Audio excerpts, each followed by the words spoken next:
sayang na binanggit mo na meron nung panahon ni President Marcos Sr. is yung FTI. The food terminal in Taguig was the right model, the right concept. We will build a mega food hub next year. Nandun yung DA, pero parang hindi na naramdaman eh. Of course, nararamdaman ng iba, hindi naman lahat. But ang gusto ko, maramdaman lang nandun kami. Na pag may sinabi sila, naririnig namin. Pag may sinabi kami, naririnig nila kaagad. We also know, like, there are abuses, there's hoarding, there's all sorts of mumbo jumbos happening. Kailangan may price control, di ba? Na kailangan may ngipin. Ang kailangan natin is meron tayong magaling batas na pag sinabi ganito ang presyo, either floor price man or maximum price, dapat doon. Kung hindi sumunod, kailangan pwedeng hulihin, pwedeng pasara. There are good businessmen but there are also many bad businessmen. Opportunistic at walang awa sa tao eh. In Malacanang, sabi niya, gusto ko may nakita nakaposa sa. So, hindi ko pa nagagawa yun, pero nakaset up na kami para may mangyari ng mga ganun. At I'm quite confident na maybe another 1 more year, makikita nila yung diferensya. Welcome back, everyone, dito sa latest episode ng Pilipinas 360 Degrees. Today, we have the pleasure of talking to another cabinet secretary. Thank you very much, Secretary, to Laurel Jr. for joining us. Can I call you Kiko? Yeah, Kiko. Kiko, yeah, exactly. Let's just go. Please call me also Richard. Agriculture. Napakamahalaga yan kasi nakita natin early on pa lang dun sa administration ni President BBM. For time, before you came in, he took over the department. He underscored lahat ng mga problema throughout the years, yung kanyang very difficult inheritance. As someone who does political science, who has been studying this issue for quite some time, alam ko na mahirap talaga itong departamento na yan. Secretary, for the purpose of our audience, can you lay out what is the state of agriculture in the country when you came in, right? Before we talk about what philosophy and what expertise you yourself brought in, because I'm on the same page as former NEDA Secretary Chelito Habito on Philippine Daily Inquirer, and throughout the years, I've been reading his stuff about, issues with productivity, issues with irrigation, and how yung agriculture sector natin is relatively parang nagsa-stagnate siya throughout the decades kumpara dun sa ibang sectors. We are a very service-oriented economy. Some people are even saying, kailangan ba natin ng agricultural sector? But obviously, for anyone who has a gut feeling na kailangan mo ng food security and all, they see the value of it. But again, Secretary, for the purpose of our audience, can you lay out to us what was the state of agriculture before this admin, in particular your administration and Department of Agriculture started? Well, Richard, thanks for having me on your show. Actually, nung pagpasok ko sa being the Secretary of Agriculture, medyo hindi maganda yung kalagayan talaga. No, it was the best thing that happened to the agricultural sector is si BBM mismo ang humawak nitong department na to for mga 1.5 years. Diba? Nakita niya mismo kung ano yung mga problema at dahil doon at nakita rin niya kung ano yung mga solusyon, at in recent history, ito yung siya yung naglagay ng pinakamalaking budget sa departamento, actually in history, in Philippine history. So with that, yan din nung kinuha niya ako bilang maging kalihim, he specifically gave me specific instructions on what to do sa mga vision na niya. And actually, yung playbook ko nga ngayon is mostly galing sa kanya. At kung tatanungin mo naman ako kung kamusta yung buong situation natin ngayon, may pag-asa. Yan ang masasabi ko. May pag-asa ang ating farmers, may pag-asa yung ating bansa sa agrikultura. We are blessed with a lot of water. We just have to harness it and use it properly. And then, of course, marami tayong proyekto, marami tayong gagawin, no? But ang mas konti lang yung low-hanging fruits na tinatawag. Majority ng gagawin natin is medium to long-term solutions. No, but of course, hindi mo makita yung ROI kaagad. Hindi ka pwede mag-expect na fireworks agad. Gusto natin mag-expand sa coconut industry. Magtanim ng maraming niyog. Pero magtanim tayo ngayon, yung coconut o yung niyog na pwede natin i-harvest comes after 3 to 4 years. Diba? Kung magtatanim tayo ng mangga, alam naman natin yan, 5 to 7 years. Kung avocado, matagal din. Kape, kakao, 'di ba? Ang mga bibilis diyan yung mga mais, cassava, no, every 110 to 120 days. Yung vegetables, yun medyo yun yung mga tinatawag na cash crops, no? So, marami tayong programa at, alam na namin yung dapat gawin. We have the solutions. We are now just, implementing yung ating mga naisip na mga solusyon sa bawat sektor, no, ng agrikultura. We're gonna talk about that, Secretary. Starting with you, your background was you're a very successful businessman in aquaculture. You're known internationally. What was the process by which na-recruit po kayo ni President BBM, and what made you feel na you're the right person for this, or at least you may bring enough expertise? So in short, ano yung transition niyo from the private sector, very successful businessman? Kasi iba yung trabaho ng gobyerno. I mean, we can talk about Elon Musk experience in the US. Iba yung private sector, iba yung gobyerno. You know, the time frame is different, the mandate is different. But nevertheless, it looks like you have drawn very much on your success as a businessman. Well, I've been in the agriculture sector actually for 38 years, but It's of a course, family thing, I yeah, understand. it's a Yes, family family thing, thing. yeah. But agriculture in terms of fisheries, no, 38 Right. years. In meat processing, before I became the secretary, I was in the meat processing industry already for 16 years. Wala lang ako sa pag-plant, no? But the trade of meat, vegetables, fish, and other products, alam ko yan, the logistics of it. I used to operate 150 ships, no? So I know how to bring uh, things or food from point A to point B and the costs na involved dyan. Sa ngayon, then I became, the president got me as part of the Private Sector Advisory Council for Agriculture, no? Since the start of the administration. So I was actually working with some key players in all industries here for 1.5 years before I became the secretary. So I was more or less, um, Lay of the land, medyo alam niyo na yung right. I was already aware of all Yeah. the major issues and the possible solutions. Of course, the PISAC has been working with the president as the Secretary of Agriculture at that time also. So technically, medyo pagpasok ko sa aking silya ay medyo I hit the ground running. And how did you put your team together? Kasi minsan nakakalimutan tao, it's not just the secretary, may mga USEC, may mga ASEC. What was your philosophy behind assembling? Like, anong mga klaseng expertise ang hinahanap niyo dun sa mga USECs at saka deputies niyo? Well, definitely, no, kailangan experts sila on the field that they are handling. Like livestock, kailangan magaling ka sa livestock. High value crops, kailangan magaling ka. Sa fishes, kailangan magaling ka. Pero hindi yung pinaka-importante sa akin eh. Ang pinaka-importante sa akin, doer ba siya o hindi? Diba? Hindi natin kailangan ng thinker. Everybody has great ideas eh. Ang rami-raming ideas. Everybody has their own opinion. But ang kailangan is somebody like me to make a decision or the president to make a decision. Itong direction natin. At kailangan natin, yung mga staff natin or undersecretaries, secretaries, director, lahat yan dapat doer. Kailangan gawin na ang kailangan gawin as soon as possible.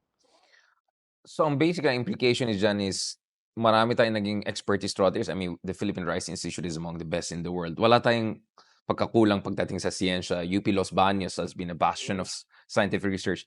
Ang para sa inyong concern is that throughout the decades perhaps, not only throughout the years in the past, kulang ng political will? Was it kulang ng leadership qualities? Yun ba yung... Well, kung ako tatanungin mo, the past administrations, no, like the last one, he did not focus on agriculture. They focused, ang solution nila is import, no?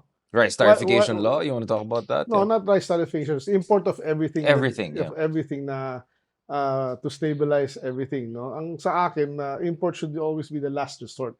Yeah. And import only if needed. Yan ang sa akin. It's managing it eh. It's managing all stakeholders, yan ang importante. Lalo na yung farmers, no? Kasi ang DA naman talagang mandato yun sa farmers, sa fisher folks. So we have to protect them. Are you saying na medyo populist masyado in a sense na, okay, import lang tayo ng import para lang maging mas mura yung mga bilihin without any consideration ng impact ito doon sa mga domestic production capacity? Yes. And it doesn't help improve yung ating domestic production because 'Di ba? If you keep on importing, mapapatayin mo na sarili mong industriya, and at the end of the day, what we need food security. We have to be able to produce our own food, at a certain extent, 'di ba? Not all, but yung mga basic needs natin dapat tayo nagpo-produce niyan, dahil we are blessed with a lot of good Yeah. land, Right. and a lot of water that we just need to harness and manage well. Technology is there. Yeah. It's available. We can buy it. We can hire people to teach us. We have a research center. We just need to kailangan lang natin pondohan. So, everything is kailangan lang natin ayusin yung ating regulasyon, policies at mga batas. Mm. Kailangan tayong kumuha ng mga taong gagawa, doer, na hindi na sa opisina, kailangan nandun Right. sa field, 'di ba?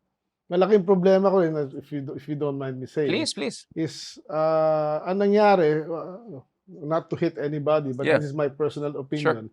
Somebody made the very big mistake by taking out the extension workers from the agricultural department. Mm. Oo. Kasi parang ngayon kaming mga general or mga Wala colonel kayong sundalo. na wala kaming mga sarhento at Yeah. sundalo. Yeah. Parang lahat ng gusto namin mangyari para gawin sa municipality, sa isang barangay, kailangan kami dumaan sa ibang tao. At hindi namin alam kung susunod sila sa amin. Right. Diba? So malaking problema yun. Inaayos namin yun at pumayag na si Presidenteng i-augment namin at pababain namin yung aming mga ilang tao hanggang municipal level para maramdaman ng taong bayan ang national government ay nandyan kasama nila. Ang nangyayari ngayon, may disconnect Parang hindi na nararamdaman ng mga magsasaka namin tsaka ng Yung fisher presence niyo folk parang wala na kayo doon. nandyan yung DA pero parang hindi na nararamdaman. Correct. Of course, nararamdaman ng iba, hindi naman lahat. But ang gusto ko maramdaman lang nandun kami. Na pag may sinabi sila, naririnig namin. Pag may sinabi kami, naririnig nila kagad. So yun ang kailangan. So presence on the ground, manpower, yun ang kailangan nyo. At Yes. saka at the local level para hindi yung emperor's Yes, far yes, away yes, mindset. yes, yes. Yeah. Ang character ko and character ng most of my undersecretaries here, we are operators. We go Yeah. to we get our hands dirty, nga. Literally, of course. Yeah.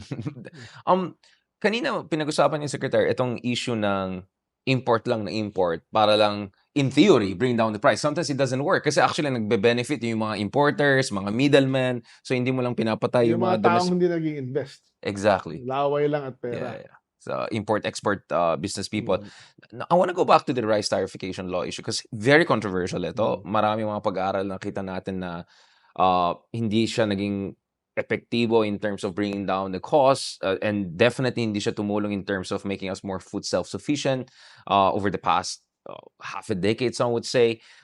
Kayo po, ano yung basa niyo dun sa rice tarification law? At last time I checked, dapat meron tayong pondo na tulungan yung mga domestic producers. Kasama yan dun sa rice tarification law package na finorward sa nakaraan na administration. So, what is your assessment of the effect of that law? Should we revise? Should we amend? Should we abrogate? Because ang dami mga, well, speaking of thinkers, no, marami mga proposals. And also, ano yung, in terms of yung mga mitigation mechanism at saka yung mga coping mechanism, kumbaga, pwede natin gamitin yung term na yan. Ano yung ginagawa natin para hindi masyadong bugbog yung mga domestic producers natin? Kasi we're still, quite some time, we're still the biggest importer of our staple food, which is rice, which is quite crazy, people would say, considering all of the natural advantages we have. Well, yung RTL law, it's not a totally masamang law, no? I mean, there are good salient points, but there are also bad nga. So what's the good, what is the bad, what is the ugly? Yeah. One thing is, the bad thing about it was not built for a roller coaster spikes in international market. Yeah. Diba? Kung sobrang baba na sa international market, there's no coping mechanism para nga ma-address yan in the local. Parang Right. import ka lang, babayad ka lang ng buwis, kasi sobrang baba na ng presyo yan, papatayin lang yung industry natin. Diba? Kung sobrang taas naman yan, susunod na yung industry natin sa presyo, consumer naman parang wala tayong control. Yung regulation function regulatory function ng NFA na wala, which is a very big... Which is something you've been harping on for quite some time. Which is a very big problem. Do you want to explain that, Secretary? Why is it important look to at it you? this way. Ang NFA ngayon, buffer stocking lang as per that RTL law. di ba? Mm. So I was in the last 10 years, this current administration lang, through the direction of our president, is na nakapag-buffer stock tayo, napuno natin ng warehouses ng NFA, di ba? But then, in that law, it Mhm. says na pwede lang natin ibenta yan kung may kalamidad Yeah. or may emergency or through pag-aging na, di ba? So parang strategic stocks siya, parang ganun ang But dating niya. then the mistake there is hindi mo lang na-rotate yung stocks mo effectively. Dahil Right. you need to yung first in first out dapat, 'di ba? Yung mga luma mabenta mo, Correct. pero yung kung Para may bidding circulation. process mo yan, tas Yeah. the bidding process of aging rice will take 7 months para Panis may na yan. benta. Hindi Mhm. naman sa panis, pero Hindi optimal. ang hirap i-manage. Dapat pwede namin ibenta yan habang bumibili kami. Kasi Mhm. to replace it. So constant circulation, yung whole life cycle, yun Yes, dapat covered ng yes. And batas. then I nawala see. din yung dati NFA, may mga NFA accredited retailers yan o sa lahat Right. ng palengke sa buong Pilipinas. Yun lahat nawala. 'Di ba? Ngayon the Filipino people are at the mercy of a retailer or a trader or ano, dahil walang the traders and the retailers are not even registered now with NFA or DA because na tinanggal sa batas yun. Ah. So it's too free na Right. walang regulation or walang So medyo wild west ang dating nito. that's what I have to deal with. Ah, wow. Kaya nung sinasabi pa Oo ba nga, it's not that easy. I had to dissect yung buong industriya, makita sino lahat ng player, kung ano yung ano, tapos attack each level of Yeah. from the importers, from the traders, from the rice mills, the retailer, Correct. di ba? Maraming vested interest, maraming Maraming vested, nagbe-benefit. oo, Exactly, oo, babanggaan mo yan. oo. Yung storage issue is important, right? Kasi yung issue ng, well, you kind of push back, but there are a lot of people who say me throughout the years, hindi lang itong admin, like throughout the years yung problema is storage capacity. What are you doing? Yun ang advantage naman ng RTL. Right. Ang maganda sa RTL, pinondohan nila yung modernization ng ating Storage capacity. not mechanization. Right. No, from may tractors, harvesters, direct seeders. Yung direct seeder kasi, pag mag-seed yan, may certain lalim na you can put more seeds in 1 hectare. So you technically yung yield, produce more, yeah. diba? Then yung harvester is lowering labor costs, and the tractor is lowering labor costs. Then it also gives money to post-harvest facilities. No, so yung mga dryers na tinatawag sa rice mill, napaka-importante yan kasi kulang na kulang talaga. Pero in this administration, since BBM started to become the president, we've built 145 of these already all over the country. And So this since year we will 2022, 145. Yes. So that is an achievement. That has not happened since basically ever. 1986. So since the Dati father. meron. Nung panahon ni Senior. yeah, we can dry and mill maybe 85% of our production. Now we can only dry and mill maybe 30%.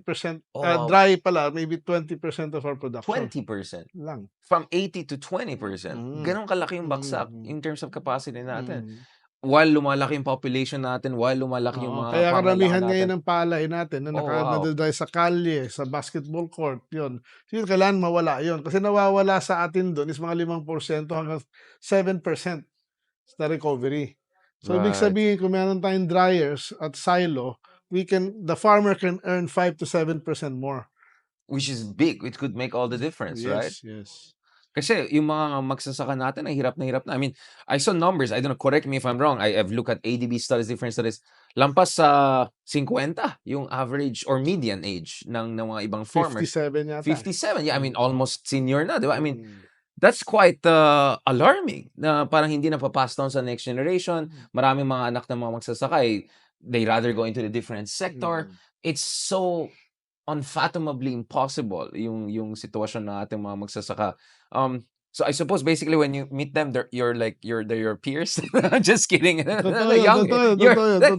Sorry, I didn't want to be ageist. That's my age. But that's what I'm saying, right? Like you meet them, it's like, hey, like, you know, we're like peers. Nagkakaintindihan kami. Exactly. So isn't that alarming? So I mean, But Richard, it's a worldwide phenomenon. It's not well, only of course, Japan. I mean, but of course we shouldn't stop but there, we're a no. young population. We Our have median age is programs for 26, young 27. farmers Yeah. now. We continuous training. We actually we give incentives or packages for young farmers, ano. That's isa yan sa part ng trabaho ko na to para maakit yung mga young farmers, no, and make farming sexy or Cool, at least. cool Yeah, and yeah, make it a business, no. So pwede yun kasi ako personally, ang sabi ko nga after this my stint as secretary, I will go into farming and I will build greenhouses. Not height may smart, may not too smart na greenhouse, may yeah. just sheltered greenhouses lang. I'm also want to go into livestock, corn farming and cassava farming kasi yun ang mga nakikita kong Next boom sectors. profitable. Yeah, next boom sector. Oo. Sikir, going back to this, you mentioned the senior period. One of the legacies of the senior period that we have been living with is yung irrigation. Yung mga hektarya na na-irrigate. I remember I was working in the government like a decade ago and I was hearing like practically 90% if not more of the one we're using is still an inheritance from the senior era.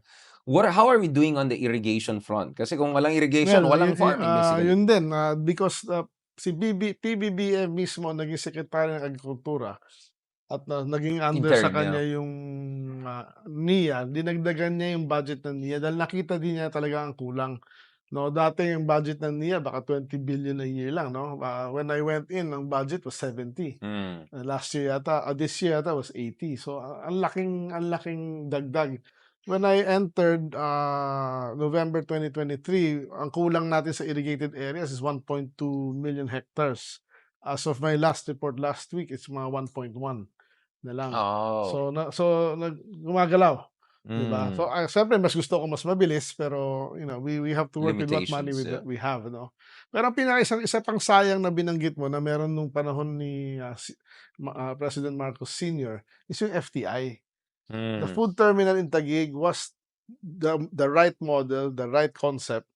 Problema since 1986 up to the last administration, pinabayaan at pinagbebenta lupa. Ngayon, Arca South na, gano'n na.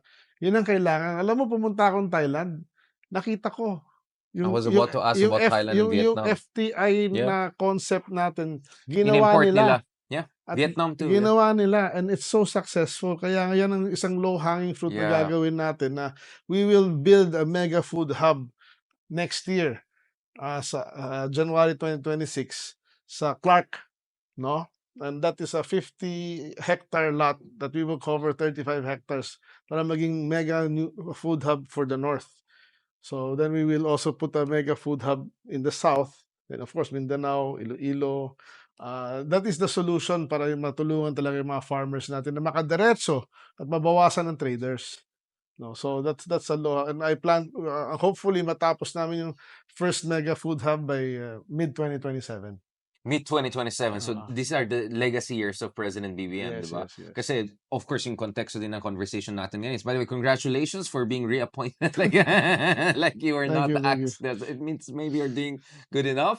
No, but Secretary, going back to this, you mentioned Thailand and Vietnam is another country. I mean, we import like what, 80 to 90% of our rice, I think, from Yeah. It's huge. The reason I'm familiar with Vietnam is because sa mga West Philippine Sea issue, I always go to Vietnam. This pops up in our conversation na ito yung isang bond natin with Vietnam. But nevertheless, alam ko na marami sa mga Thai, Vietnamese nag-aral dati sa UP Los Baños, they just brought it back. So why are we in this sad state, kumbaga, where yung mga estudyante natin dati ang ngayon nag-export sa atin, Thailand, Vietnam? Like, what are the best practices that Simple lang dahil binigyan sila ng irrigation. Ang in-import natin last year is 4.7 million tons. Right. Ang unirrigated natin is 1.1, right? Right. Assuming na lang na 1 million hectares ang unirrigated. Ang nawawala sa atin 5 tonelada bawat hektarya. Correct. So ibig sabihin kung na-irrigate natin yung 1 million hectares na yan, that's 5 million tons. So cover mo na. Surplus tayo. Surplus. Maging exporting. Kahit sinong dalubhasa dyan, even si Shell or kung sino man dyan, that is will recognize that is the state. That's yun ang crux ng challenge natin. Yeah. If we do that, we can. And the reason I mentioned Thailand and Vietnam is because very different yung political system. Like in Thailand, we can talk about the Thaksin, era where he really invested in basic infrastructure, etc. Vietnam is, of course, a different political system. But I want to go back to this because the Thailand case is very interesting to me.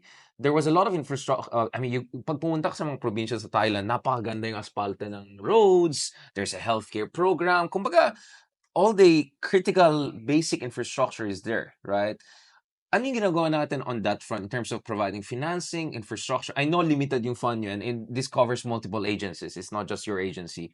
Land reform is also not primarily yours. There's different department DAR for that. But Secretary, for the purpose of our audience, because I keep on hearing this, especially from mga Filipinos na nag-abroad or pinag-arap, bakit sila ganyan, tayo hindi?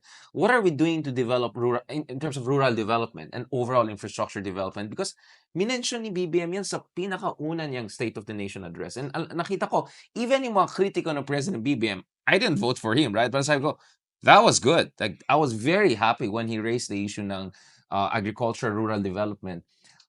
Where are we right now and where we want to go in the coming years as we go into the legacy years of President BBM? Well, infrastructure-wise, as I said, we will be building food hubs, and we will be connecting these food hubs by our farm-to-market roads. Right, di farm ba? to market, yeah. Along with that, may cold storage systems lahat yan, no, or network, no, to complete and of course, kasama dyan yung mga processing plants along the Right. way, di ba?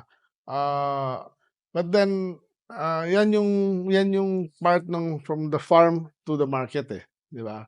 And Right. 40% ng vegetables natin get spoiled. Yun, malaking Yeah. bawas. And then, maybe dalawang trader or wholesaler, tatlong patong. So, babawasan natin gusto natin mabawasan yung from farmer to market na mga dinadaanan ng produkto para mapababa ang Yung presyo. friction points. Oo. Pero on the farm side naman, we have a new program na sa crop insurance, no? Yung crop insurance natin, plano natin palawakin at lakihan yung coverage. Tsaka yung effectivity na ibig sabihin yung reaction time na pagdaan ng Right. bagyo, bayad certain percentage bayad ka agad para makapagtanim ka agad yung farmer, di ba?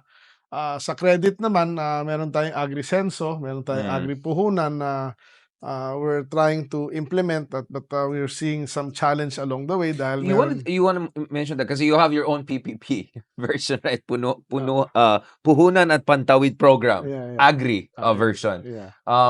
So is this like yung ginagawa ng DSWD but for agricultural sector? I mean, No, it's can you give different. us more details about that? Kunyari sa rice ngayon, and maybe sa corn in the future or sa Right. parang pautangin kita ng let's say 30,000 kasi yan ang kailangan mo for seeds, for fertilizer. Yung initial capital na kailangan. Oo, di ba? Para to plant, and then pati yung land preparation, di ba? Then yung other 60,000 yan. Yung other 30,000, yung pantawid mo dahil naghihintay ka ng 4 na buwan. Anong Correct. gagawin mo 4 na buwan? Wala kang kakainin, wala kang pera. Right. So meron kang 8,000 a month. Di ba? 3 buwan pala. Yeah. Actually less, yeah. Oo, Yeah. tapos meron kang budget naman para mag-hire ng 7 plus, harvester. Tapos babayaran mo sila. Parang it's a basically a short-term bridge loan system, no, na uutang ka ng 4 na buwan, pag nag-harvest ka, mas may contract ka rin sa NFA na bibilhin yung harvest mo para sigurado mo yung presyo mo, sigurado yung makukuha mo, bankable ka, ika nga. Then bayad ka sa bangko, magtatanim ka ulit, utang ka ulit. Parang ganun. And again, I know there's a separate department looking at this, but it's inevitable na we need to discuss also yung issue ng land reform kasi marami mga magsasaka yung nag-benefit sa land reform but hindi na-sustain yan because wala silang capital, so minsan nagkaroon ng reversion. Basically, they had to sell it back to the very people that they... So, how are we doing on that front in terms of land reform? Because if you look at, again, maybe this is two-sided, but the literature is very clear, right? Na yung mga countries who had effective land reform, it kind of helped in terms of their agricultural productivity. How are we doing on that front? Even though I know there's a different department. Sa akin kasi, ang lupa is lupa. Regardless of land reform na lupa yan o kaya, titled land na passed on or binili, walang kulay sa akin yan, pare-pareho lang yan. So it doesn't matter that it's an absentee landlord versus a farmer Mm. who will make the most out of I the just land. need ang kailangan natin is Mm. may magtanim do'n sa lupa na 'yun. Kailangan gamitin yung lupa at, ang ginagawa natin kung sino man minsan ang tawag lang naman diyan is ay owner or tenant, eh, Mm. 'di ba? So, ang ginagawa natin is kina-cluster natin sila para may economies of scale, 'no? Right. For productivity. Now, gusto natin balikan itong issue. So, this is where like the urgent got issue. Kasi itong medyo long-term yung discussion natin, Secretary. Pag-usapan natin yung price controls or MSRPs on pork, on hindi lang kasi purong bigas ang pinag-usapan natin, but there are other things that people have to feed themselves with. Kamusta tayo dyan? Because we always hear, pag naglagay ka ng price control, hindi mag-work yan. Or mababankrupt lang yung gobyerno dyan. Or it creates distortion, market distortions, yung terminology na rinig natin. But we also know, like, there are abuses, there's hoarding, there's all sorts of mumbo-jumbos happening. So far, ano yung experience niyo, Secretary, in terms of this price controls? What is the Goldilocks price control? Kailangan may price control, Mm. 'di ba? Or Otherwise, Wild Wild West. or a mechanism to control prices na kailangan may ngipin. Ang problema sa ngayon wala tayong batas that heavily penalizes anybody who would profiteer. Sa rice meron na tayong batas, okay, pero sa iba wala, eh, 'di ba?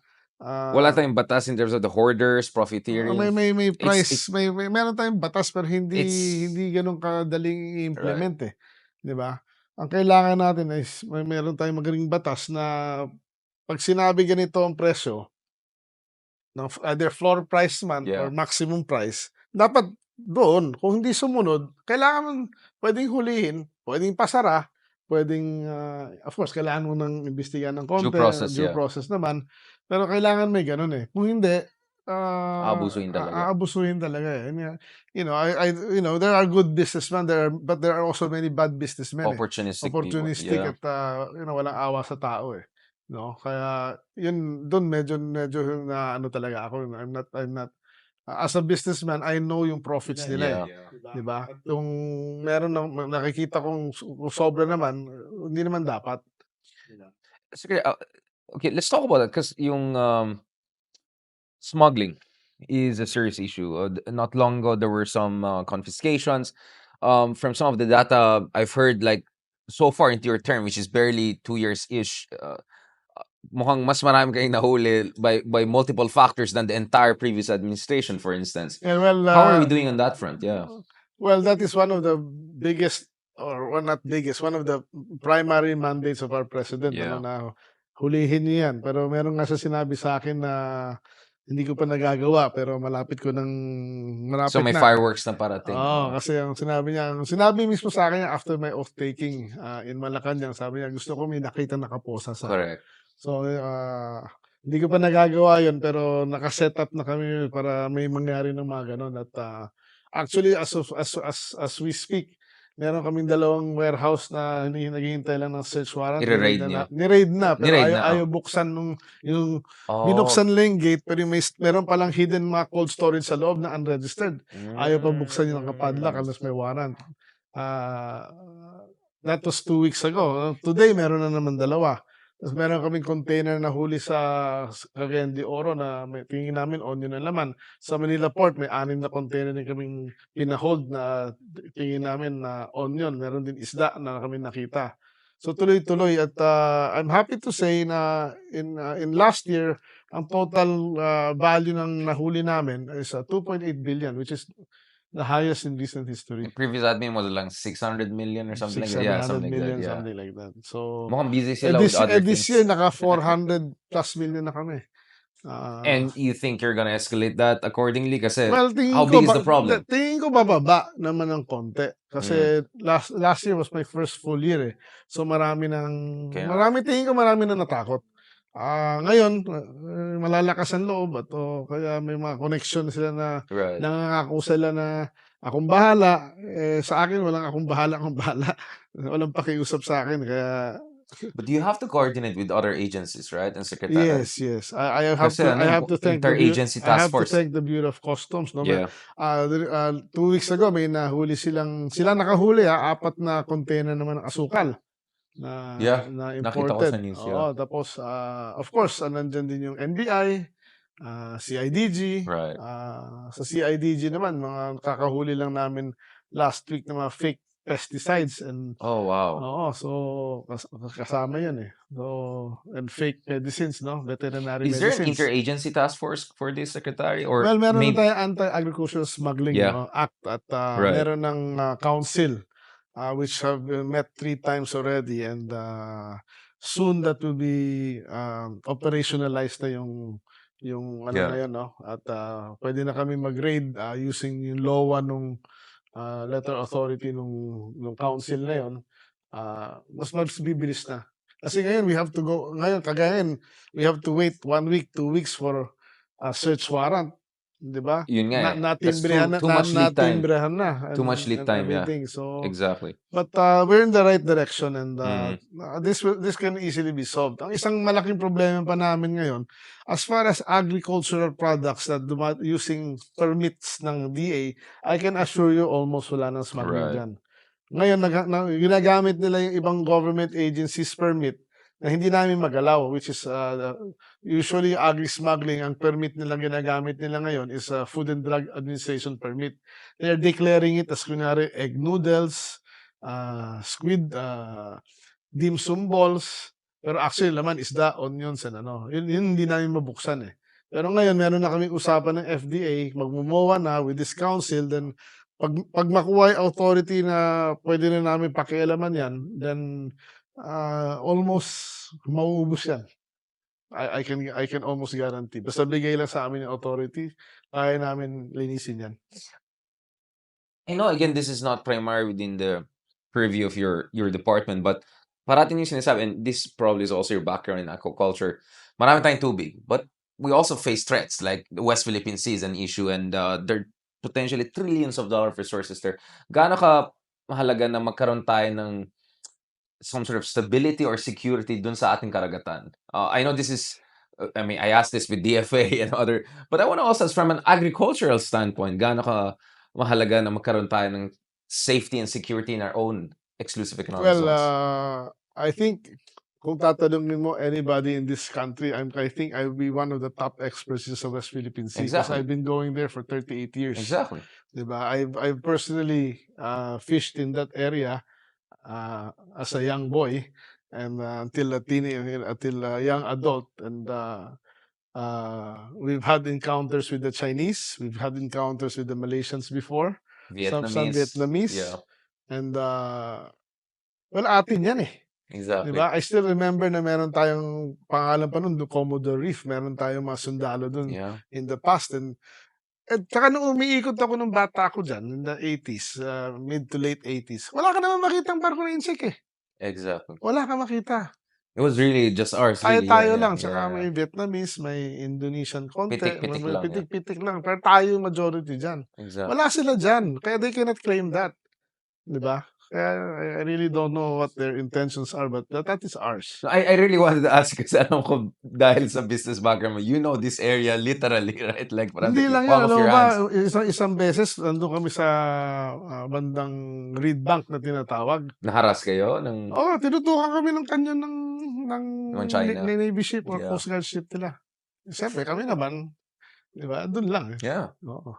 Baka yun ang kailangan mong gawin, Secretary, pumunta ka. Tulungan mo rin yung mga magsasaka sa pag-asa.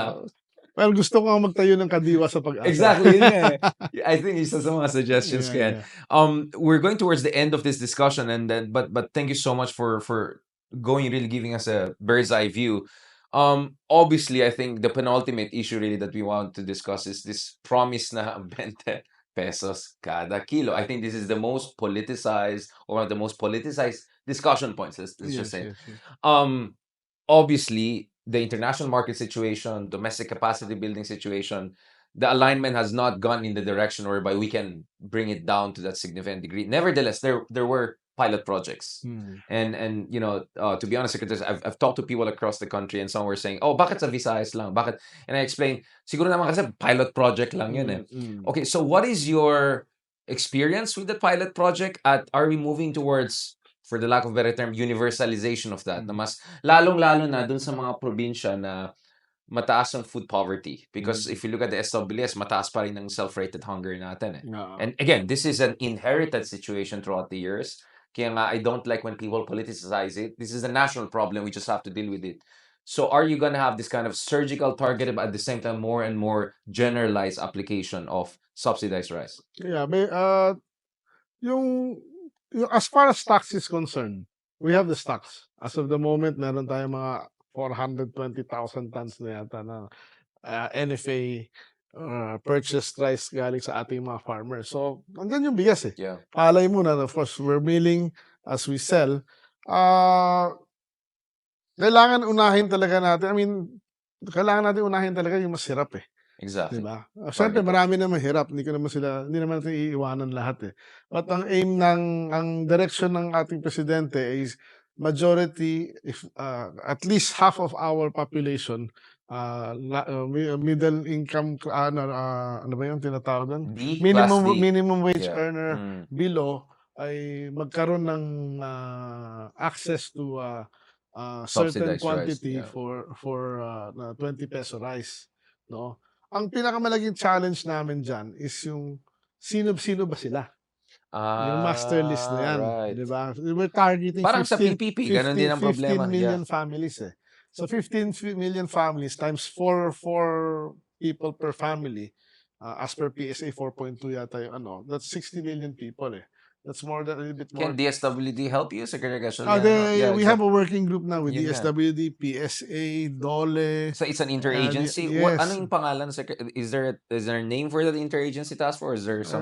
We just call it P20 working group eh. Right. But maybe it has to be more institutionalized if you want to go big, right? Nagme-meeting pa lang ngayon, Yeah. so we'll coin something with that. Some cool acronym. Yeah. Sana. Parang ACT. Yeah. So, then the next major challenge is sino ba kasama dyan?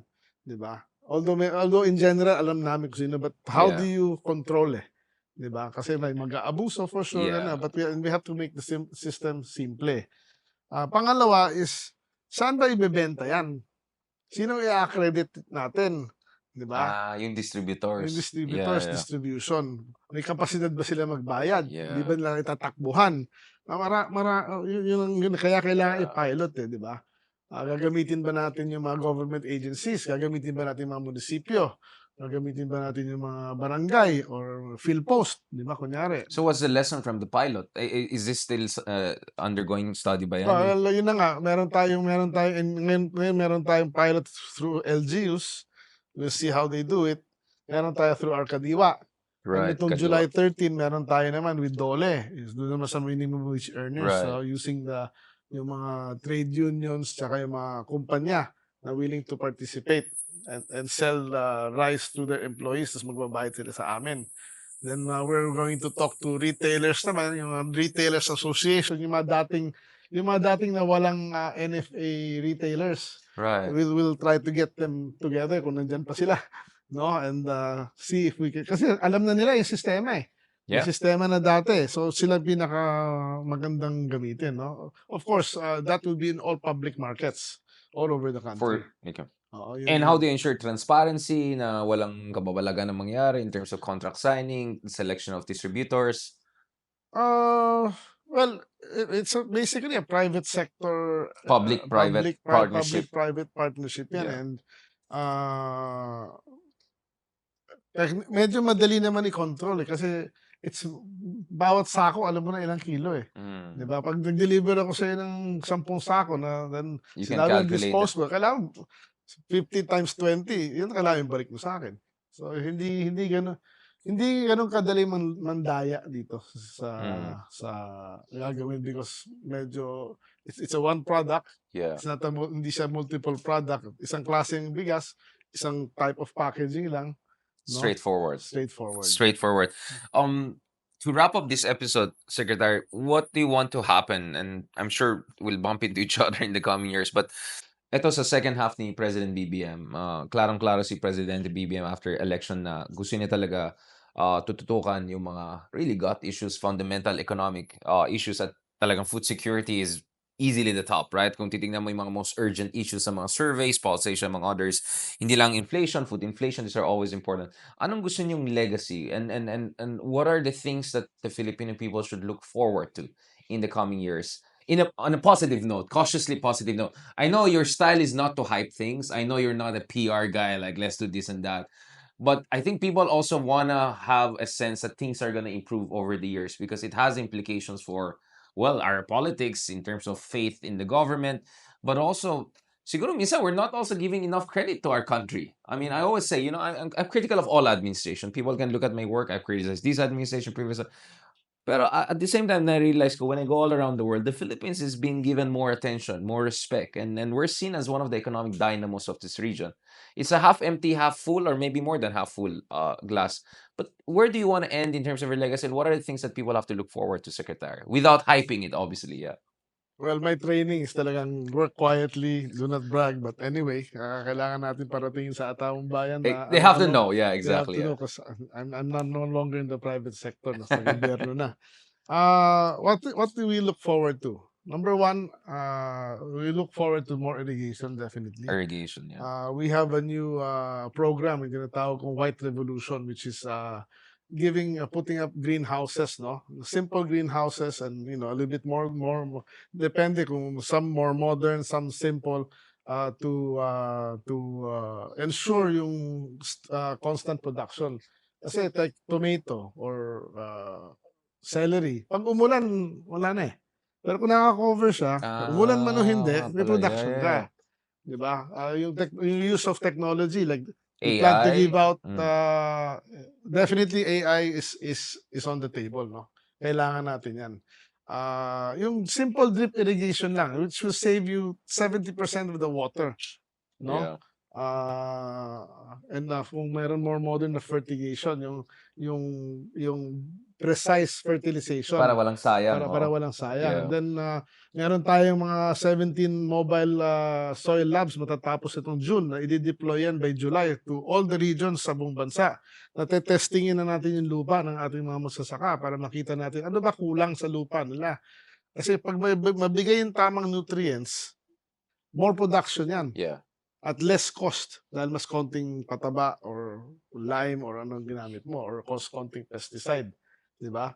So, yung food hub, napaka-importante niyan. Sa yung cold storage network. No? Yung mga farmers natin, tsaka processing plant, hindi na at the mercy of the traders. Right. Diba? Yung mga rice natin, yung sa mga post-harvest. So, we're building all of these things, and pasensya na lang yung mga taong bayan natin. We're rushing everything as fast as we can, but I'm quite confident na maybe another 1 more year makikita nila yung diferensya.